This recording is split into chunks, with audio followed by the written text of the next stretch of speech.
Tolak Undang-Undang Cipta Kerja dengan membabi buta, para mahasiswa malah kena skakmat Hotman Paris. Berita bagus untuk pekerja, berita bagus untuk para buruh. Saya baru membaca draft Undang-Undang Cipta Kerja, Undang-Undang Omnibus Law.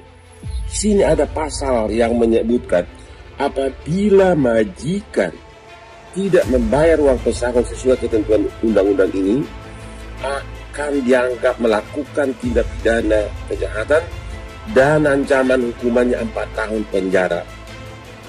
Pasti majikan kalau di LP, kalau dibuat laporan polisi ke kepolisian mengenai uang pesangon, bakal buru-buru membayar uang pesangon. Ini merupakan suatu langkah yang sangat bagus. Turun ke jalan ikut demo tentang UU Cipta Kerja, ya, pakai segala ngelempar tikus. Pertanyaan saya untuk Jeffrey Nicole, kamu tahu nggak apa yang sedang kamu demoin? Isi dari UU Cipta Kerja itu, ya, karena saya lihat, saya baca, saya dengar, saya lihat, kamu diwawancara pun ngomongnya berbelit-belit tidak tahu, gitu. Coba dipelajari dulu sebelum turun ke jalanan sampai lempar-lempar tikus. Kalau udah tahu jangankan tikus, bom kamu lempar sayang. Tetap kawal kasusnya Dito sampai masuk bui. Di setiap institusi itu ada mekanismenya. Ada aturan-aturan, SOP-nya ada semuanya. Jadi ikuti itu saja. Dan kita harapkan jangan sampai mutasi atau perpindahan itu membuat kegaduhan. Semuanya ada aturannya, Kak. Dilihat aja di mekanisme aturannya seperti apa. Undang-Undang Omnibus Law Cipta Kerja yang ditolak berbagai pihak, termasuk buruh karena dianggap merugikan kaum pekerja, dipandang berbeda oleh pengacara kondang Hotman Paris Hutapea. Lewat sebuah video di akun Instagram resminya @HotmanParisOfficial yang mengungkapkan ada pasal yang menyebutkan apabila pemberi kerja tidak membayarkan pesangon sesuai ketentuan maka bisa dipidana. Hotman juga menjelaskan ancaman pidana yang diberikan kepada pemberi kerja yang enggan membayar pesangon adalah maksimal 4 tahun penjara. Dengan begitu ia yakin pemberi kerja akan segera membayarkan pesangonnya. Tidak seperti selama ini dalam konflik pembayaran pesangon harus ditempuh jalur pengadilan perburuan. Carinya pesangon pun membutuhkan waktu yang lama. Jadi memang sangat menguntungkan para buruh atau pekerja, tapi yang aneh mengapa kemarin para mahasiswa malah mendemo putusan Undang-Undang Cipta Kerja. Dan anehnya lagi ada aktor yang ikutan demo, tapi dia sendiri ngaku nggak tahu apa isi Undang-Undang Cipta Kerja tersebut. Kocaknya dia ngoceh kalau undang-undang ini akan buat pengusaha semena-mena PHK pekerja, kan kopla namanya. Padahal ada banyak manfaat yang didapat diberikan Undang-Undang Cipta Kerja. Tak hanya bagi para pelaku usaha, para pekerja juga akan memperoleh manfaat dan peningkatan perlindungan yang lebih baik dibandingkan dengan Undang-Undang Ketenagakerjaan. Terkait peningkatan perlindungan kepada pekerja, Undang-Undang Cipta Kerja memberikan jaminan kepastian pemberian pesangon dengan diterapkannya program Jaminan Kehilangan Pekerjaan atau JKP. JKP merupakan bentuk perlindungan terhadap pekerja yang terkena PHK, berupa cash benefit, upskilling, dan upgrading, serta akses ke pasar tenaga kerja. Dengan program baru ini, pekerja yang menjadi korban PHK dilindungi negara dalam jangka waktu tertentu untuk mendapatkan pekerjaan baru. Masyarakat berpenghasilan rendah MBR juga akan menerima manfaat dari Undang-Undang Cipta Kerja. Pemerintah akan membentuk Badan Percepatan Penyelenggaraan Perumahan (BP3) untuk mewujudkan penyediaan rumah umum yang layak dan terjangkau, serta menjamin rumah umum hanya dapat dimiliki dan dihuni oleh MBR. BP3 juga akan menjamin tercapainya asas manfaat rumah umum dan melaksanakan berbagai kebijakan di bidang rumah umum. Bagi para pelaku usaha mikro, kecil, dan menengah, manfaat yang diperoleh dari Undang-Undang Cipta Kerja adalah berupa dukungan dalam bentuk kemudahan dan kepastian dalam proses perizinan melalui online single submission.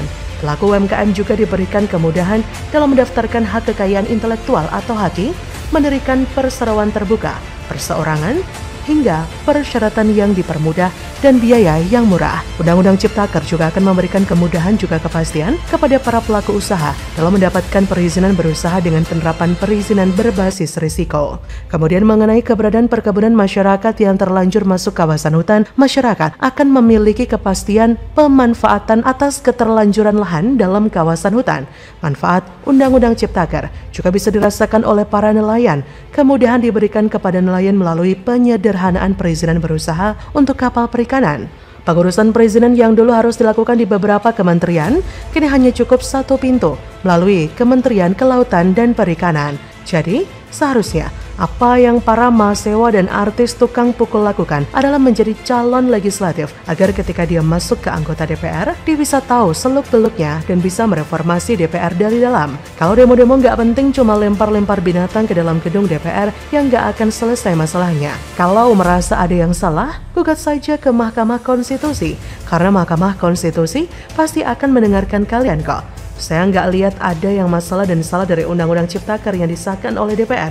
Malah banyak pasal-pasal yang justru mendukung para pekerja agar jaminan mereka jauh lebih banyak ketika mereka menghadapi masalah di tempat kerja mereka. Bagaimana menurut Anda?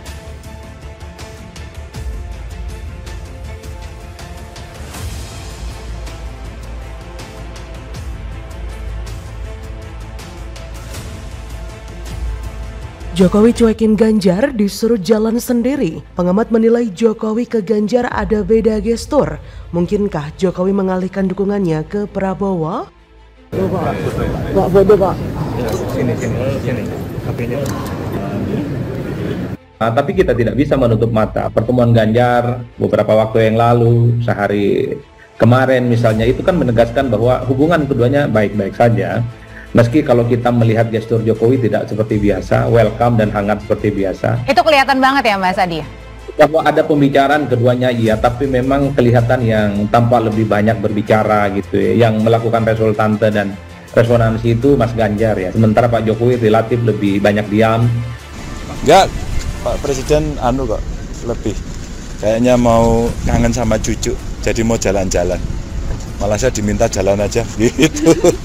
Mau kemana Pak Gub? Ngecek jalan Pak, persiapan lebaran sama pariwisata. Itu betul, pariwisatanya dicek gitu. Jadi saya mau jalan ke arah barat sama ke arah timur sekitar Solo untuk ngecek jalan.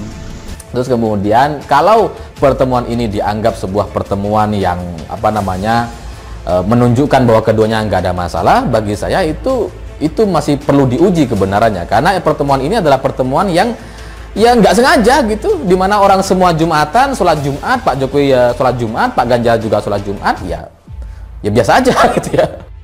Menurut Direktur Eksekutif Parameter Politik Adi Prayitno, melihat ada upaya rekonsiliasi politik antara Jokowi dan Ganjar.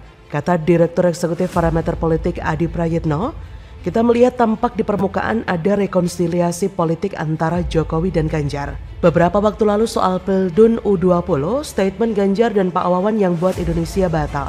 Memang hubungan keduanya baik-baik saja, tapi gestur Jokowi tak seperti biasanya. Menurutnya, Jokowi lebih banyak diam dan tidak menunjukkan kode kemesraan seperti biasanya.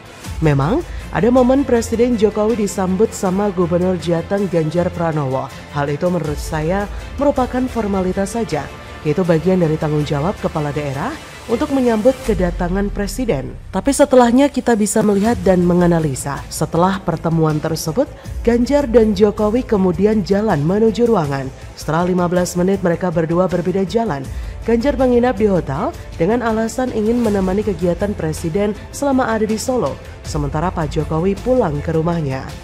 Jadi dari sini informasi yang bisa kita dapatkan jika Ganjar kemarin hari Jumat bersiap untuk menemani kegiatan Presiden Jokowi. Makanya dirinya memilih menginap di Solo. Ya karena kalau Ganjar tujuannya cuma untuk sholat Jumat, itu kan bisa di mana saja. Gak harus di Solo dan gak harus sama Pak Jokowi juga.